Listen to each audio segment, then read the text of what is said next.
আসসালামু আলাইকুম। আজকে আমি রুহুল আমিন ম্যাথ কেয়ারের পক্ষ থেকে সবাইকে আন্তরিক শুভেচ্ছা ও অভিনন্দন জানাচ্ছি। আজকে আমি যে বিষয়টা নিয়ে আলোচনা করব সেটা হচ্ছে আসলে নবম দশম শ্রেণীর বীজগাণিতিক রাশি। তো এই বীজগাণিতিক রাশি আলোচনা করার ক্ষেত্রে আমাদের কিছু বেসিক জিনিস জানার দরকার। সেই বেসিক জিনিসগুলো আমরা এখন একটু দেখি। আচ্ছা, আমরা একটা বীজগাণিতিক রাশি লিখি 4x minus 5y plus 3z ভাগ সি প্লাস 2d। আমরা এখানে একটা বীজগাণিতিক রাশি লিখছি। তা আমরা যদি লক্ষ্য করি এই বীজগাণিতিক রাশির ভিতরে দেখেন আমরা কি কি লিখছি। 2 লিখছি, 3 লিখছি, 4 লিখছি, 5 লিখছি, এরপরে লিখছি এক্স, ওয়াই, জেড, সি এবং ডি। আর লিখছি কি প্লাস, মাইনাস, গুণ, ভাগ। তাহলে আমাদের আসলে প্রথমে জানা দরকার আসলে এই জিনিসগুলা কি। এখন বীজগণিতে সাধারণত দুই ধরনের প্রতীক ব্যবহার করা হয়। আমরা বীজগণিতে সাধারণত দুই ধরনের প্রতীক ব্যবহার করি। এক নম্বর হচ্ছে সংখ্যা প্রতীক, আর দুই নম্বরে হচ্ছে অক্ষর প্রতীক। সংখ্যা প্রতীক যেমন 2, 3, 4, 5, আর অক্ষর প্রতীক যেমন X, Y, Z, C, D. তাহলে বীজগণিতে মোট সংখ্যা প্রতীক আছে 10টি। সংখ্যা প্রতীক আছে 10টি, 0 থেকে 9 পর্যন্ত। আর অক্ষর প্রতীক আছে 26টি, এ থেকে জেড পর্যন্ত। তো বীজগণিতের আমরা যে সংখ্যা প্রতীকগুলো ব্যবহার করি সেইগুলোকে সাধারণত ধ্রুবক হিসাবে এবং অক্ষর প্রতীকগুলো চলক হিসেবে ব্যবহার করা হয়। এখন তাহলে আমরা কি বলতে পারি, আর এইগুলোর নাম কি আসলে দেখেন, যোগ, বিয়োগ, গুণ, ভাগ, এইগুলোকে আমরা বলি হচ্ছে প্রক্রিয়া চিহ্ন। তাহলে প্রক্রিয়া চিহ্ন, তাহলে আমরা এখন বীজগাণিতিক রাশি বলতে আসলে কি বলতে পারি। সংখ্যা বীজগাণিতীয় প্রতীক এবং প্রক্রিয়া চিহ্ন এর অর্থবোধক বিন্যাসকে আমরা বলছি কি বীজগাণিতিক রাশি। এখন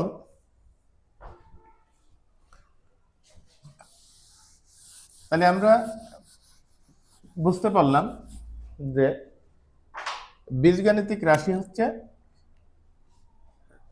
বীজগণিতীয় প্রতীক এবং প্রক্রিয়া চিহ্ন এর অর্থবোধক বিন্যাস। আমরা এখন আরও একটা উদাহরণ দেখি। 2a plus 3b minus 5c plus 2d ভাগ ই। এখানে আমরা একটা বীজগাণিতিক রাশি লিখছি। এখানে যদি আমরা এখানে লিখতাম এক্স ইন্টু 2a, দেখেন তাহলে এখানে একটা বীজগণিতিক রাশি, এখানে পদ আছে একটা, দুইটা, তিনটা, চারটা। এখন আমরা পদগুলো কিভাবে চিনব? আমরা পদগুলো চেনার উপায় হচ্ছে আমাদের প্লাস মাইনাস অথবা দুইটা মাইনাস অথবা দুইটাই প্লাস, এদের মধ্যবর্তী যে অংশটুকু থাকবে প্রত্যেকটাই এক একটি পদ। তাহলে পদকে আমরা আলাদা করতে পারি কিভাবে? প্লাস এবং মাইনাস অথবা দুইটা প্লাস অথবা দুইটা মাইনাসের মধ্যবর্তী যে অংশটুকু থাকে সেটা হচ্ছে পদ। বীজগণিতে আবার দুই ধরনের পদ ব্যবহার করা হয় আছে। একটা হচ্ছে পদ, পদ আছে আবার দুই ধরনের আছে। একটি হচ্ছে সদৃশ্য পদ, একটা হচ্ছে বিসদৃশ্য পদ। বিসদৃশ্য পদ যেমন সদৃশ্য পদ বলতে আমরা 2xy, 5xy, minus half x y. আর বিসদৃশ্য পদ বলতে 2xz, 5yz, হাফ এ এক্স। যখন প্রত্যেকটা পদের চলক একই থাকে সেটা হচ্ছে সদৃশ্য পদ। আর যখন প্রত্যেকটা পদের চলকগুলো ভিন্ন হয় সেটাকে আমরা বলছি কি বিসদৃশ্য পদ। এখন আমরা তাহলে বীজগাণিতিক রাশি কি আমরা জানলাম। এখন বীজগাণিতিক রাশিতে প্রথম যে অনুশীলনীটা আছে সেটা হচ্ছে 3.1, নবম দশম শ্রেণীর 3.1।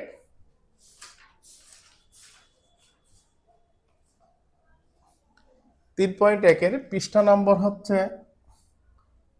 যদি আমরা পৃষ্ঠা নম্বর হচ্ছে 49, প্রথমে আছে 1 নম্বরে আছে সূত্রের সাহায্যে বর্গ নির্ণয়।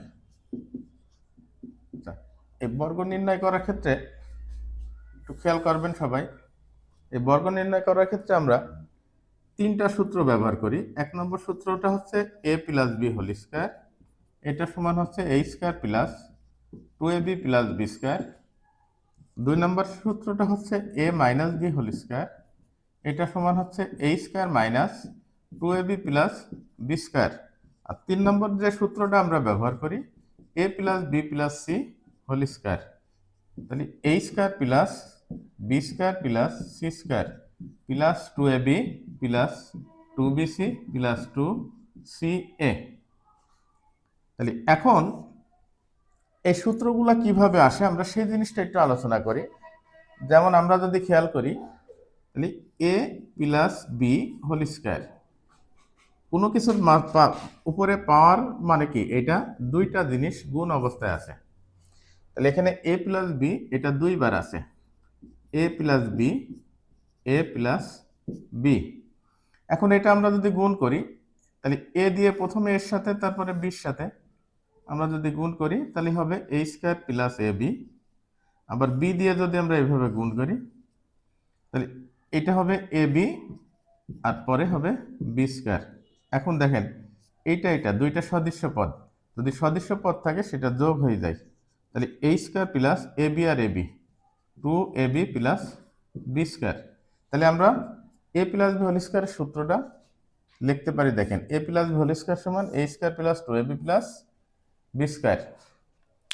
এখন আমরা দ্বিতীয় সূত্রটা নিয়ে একটু আলোচনা করব। দ্বিতীয় সূত্রটা হচ্ছে a minus B whole square. তাহলে a minus B whole square বলতে আমরা ঠিক একইভাবে a মাইনাস বি গুণ a মাইনাস বি, এটা দুইবার।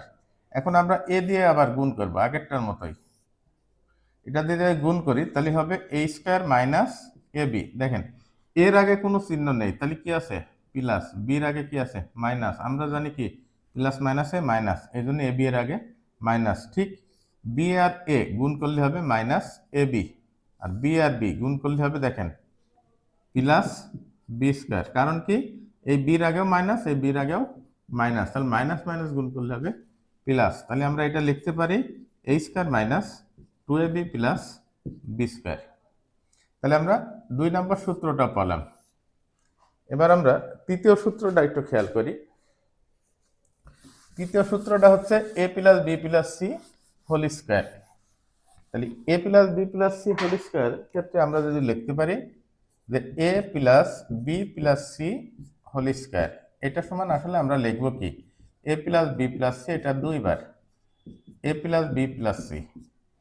ঠিক আগেরটার মতো এ দিয়ে যদি আমরা 3টার সাথে গুণ করি a square a b a c, b দিয়ে গুণ করলে হবে এ বি, বি আর বি হবে বি স্কয়ার আর বি সি, এবং সি দিয়ে যদি গুণ করি তাহলে হবে এসি বিসি আর হবে কি সি স্কয়ার। এখন যদি আমরা সাজাই স্কয়ারগুলো আগে নিই তাহলে প্রথমে আছে এ স্কয়ার, তারপর আছে বি স্কয়ার, তারপর আছে সি স্কয়ার। এ বি এখানে একটা এখানে একটা, তাহলে প্লাস 2ab, তারপরে বিসি, বিসি একটা একটা তাহলে প্লাস 2bc আর প্লাস 2ac, এসি আর এসি প্লাস 2ac। তাহলে আমরা এইটা সমান একবার আসলে এই সূত্রটাও ব্যবহার করতে পারবো সূত্রের সাহায্যে বর্গ নির্ণয়ের ক্ষেত্রে। তাহলে আমরা এখন দেখি যে 3.1-এর 1-2টা এক্সাম্পল আমরা দিয়ে আজকের ক্লাসটা শেষ করব। যেমন 3.1-এর 1 নম্বরে আছে 1-এর ক নাম্বার, সূত্রের সাহায্যে বর্গ নির্ণয়ের প্রথম যে অঙ্কটা আছে 3.1-এর 1-এর ক নাম্বার, যে 2a প্লাস 3b। তাহলে আমরা এটা বর্গ নির্ণয়ের ক্ষেত্রে আমরা লিখব হচ্ছে দেখেন আমরা 2a প্লাস 3b এর বর্গ এটাও লিখতে পারি, আবার অথবা আমরা লিখতে পারি একবারে 2a প্লাস 3b এটা হোল স্কয়ার লিখতে পারি। এখন এটা যদি আমরা বর্গ লিখি, পরের লাইনে এসে আমরা এটা কি করব, স্কয়ার দিয়ে নেব। এবার আমরা এটা সূত্র বসাবো, 2a একটা পদ, 3b একটা পদ, এর মাঝে প্লাস আছে, তাহলে আমরা যে সূত্রটা ব্যবহার করব সেটা হচ্ছে a প্লাস বি হোল স্কয়ারের। তাহলে a plus B whole square সমান a square plus 2ab plus B square. তাহলে আমরা এখানে যদি সম্পূর্ণটা a মনে করি, তাহলে এটা হবে a স্কয়ার সূত্রের 2, a বলতে এখানে 2a আর b হচ্ছে 3b, তাহলে প্লাস 3b হোল স্কয়ার। এখন তাহলে যখন আমরা কোনো পদের দুইটা উপরে স্কয়ার থাকবে, তার মানে কি এটা দুইবার লিখে এটা গুণ হবে, তাহলে 2 দুখানি 4 a স্কয়ার। এক কথায় যেটা অক্ষর প্রতীক থাকবে সেটাকে ওই সংখ্যা দিয়ে আরেকবার গুণ করতে হবে, তাহলে 2 দুখানি হবে 4, আর সংখ্যা মানে সংখ্যা প্রতীক যেটা থাকবে সেটাকে দুইবার গুণ করতে হবে, তাহলে 2 দুখানি 4, আর অক্ষর প্রতীকের মাথায় এই স্কয়ারটা বসে যাবে। আর এখানে 2 দুখানি 4, 3 4 12 a b, আর এটা 3 3 9 b স্কয়ার। তাহলে সবাই ক্লিয়ার? আচ্ছা, এখন যদি আমরা খ নাম্বার দেখি, খ নাম্বারে আছে x square plus 2/y square. তাহলে আমরা ঠিক আগের মতো লিখবো, এত এর বর্গ, তাহলে x square plus 2/y square whole square.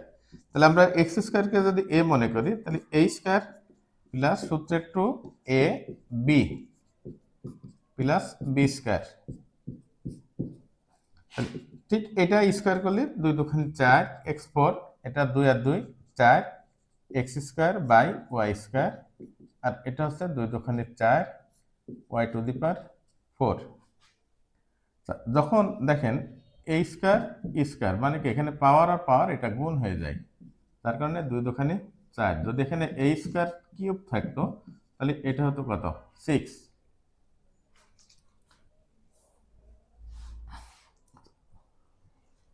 তাহলে আমরা যখন দুইটা পদের বর্গ নির্ণয় করব, যদি মাঝে প্লাস থাকে তাহলে সেটা কিভাবে নির্ণয় করতে হয় আমরা দেখলাম। এখন আমরা দেখব হচ্ছে মাইনাস থাকলে কিভাবে বর্গ করতে হয়।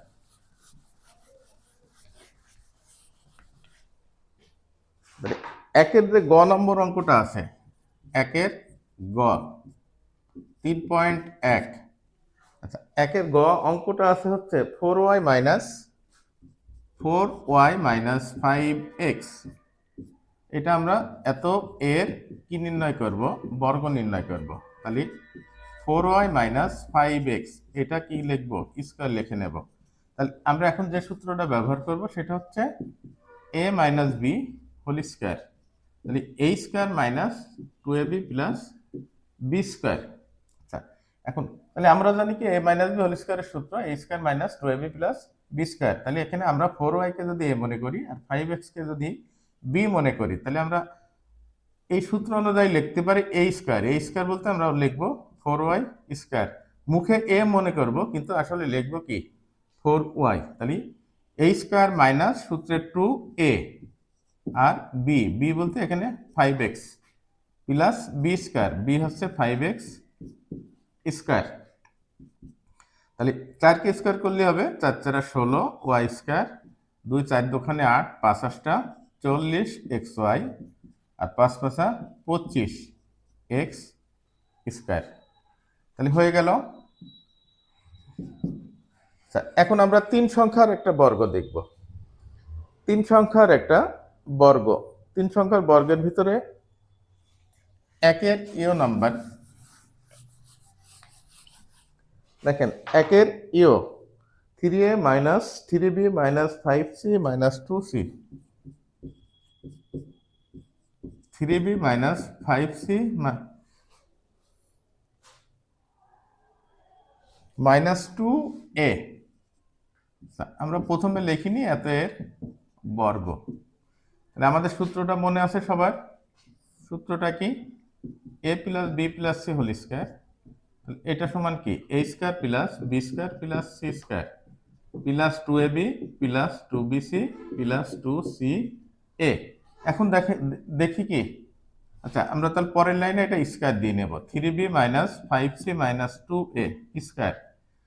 এখন এই জায়গায় আমরা দেখছি যে তিনটা পদ আছে এদের মাঝে কোনো মাইনাস নাই, কিন্তু এখানে মাঝে কি আছে, মাইনাস আছে। তাহলে এইটা আমাদের প্রথম কাজ, একটা সেকেন্ড ব্র্যাকেট দিয়ে নিয়ে 3b এই মাইনাসের আগে একটা প্লাস দিয়ে মাইনাসটা ব্র্যাকেটের ভিতরে নিতে হবে, মাইনাসটা ব্র্যাকেটের ভিতরে নিতে হবে। এবার এটা এ, এটা বি, আর এটা সি। তাহলে সূত্র অনুযায়ী এ স্কয়ার, এটা হচ্ছে 3b, এটা এ স্কয়ার, এটা বি স্কয়ার,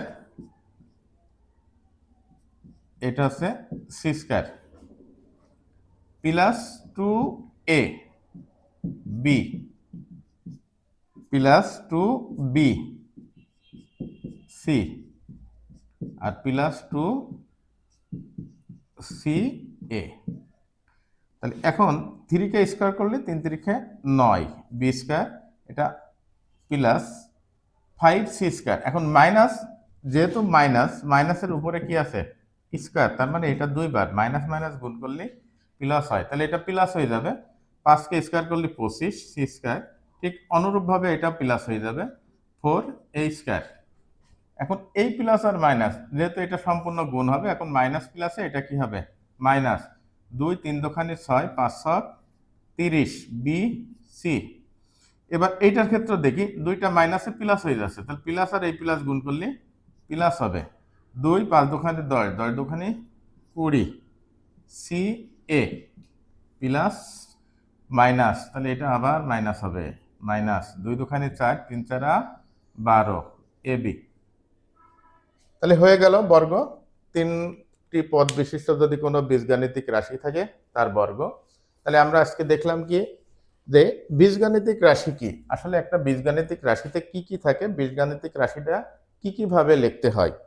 পাশাপাশি আমরা দেখলাম কি, যে বীজগণিতের রাশিতে যে বর্গ আছে, বর্গগুলো নির্ণয় করার ক্ষেত্রে কি কি সূত্রের প্রয়োজন হয়। আমরা সূত্রগুলো দিছিলাম প্রথমে, যে এ প্লাস বি, 1 নম্বরে দিছি কি এ প্লাস বি হোল স্কয়ারের সূত্র, 2 নম্বরে দিছি এ মাইনাস বি হোল স্কয়ারের সূত্র, 3 নম্বরে দিছিলাম A plus B plus C whole স্কয়ারের সূত্র। তাহলে আমাদের এই তিনটা সূত্রের সাহায্যে যখন বর্গ নির্ণয় করব, তখন অবশ্যই আমাদের এই তিনটা সূত্র মুখস্থ রাখতে হবে। এখন এই সূত্র তিনটা ব্যবহার করে কিভাবে বর্গ নির্ণয় করতে হয়, আমরা প্রথমে দেখাইছি যে দুইটা রাশির মাঝে যদি প্লাস থাকে সেটার বর্গ নির্ণয়, তারপরে আমরা দেখাইছি দুইটা রাশির মাঝে যদি মাইনাস থাকে সেটার বর্গ নির্ণয়, এবং যদি তিনটা পদ থাকে পাশাপাশি সেটার বর্গ নির্ণয় কিভাবে আমরা করব সেটা দেখলাম। তো সবাইকে অসংখ্য ধন্যবাদ আমার এই ক্লাসটা মনোযোগ সহকারে দেখার জন্য। পরবর্তীতে আবার আরো আকর্ষণীয় কিছু ভিডিও নিয়ে হাজির হব। সবাইকে রুহুল আমিন ম্যাথ কেয়ারের পক্ষ থেকে অসংখ্য ধন্যবাদ। আসসালামু আলাইকুম।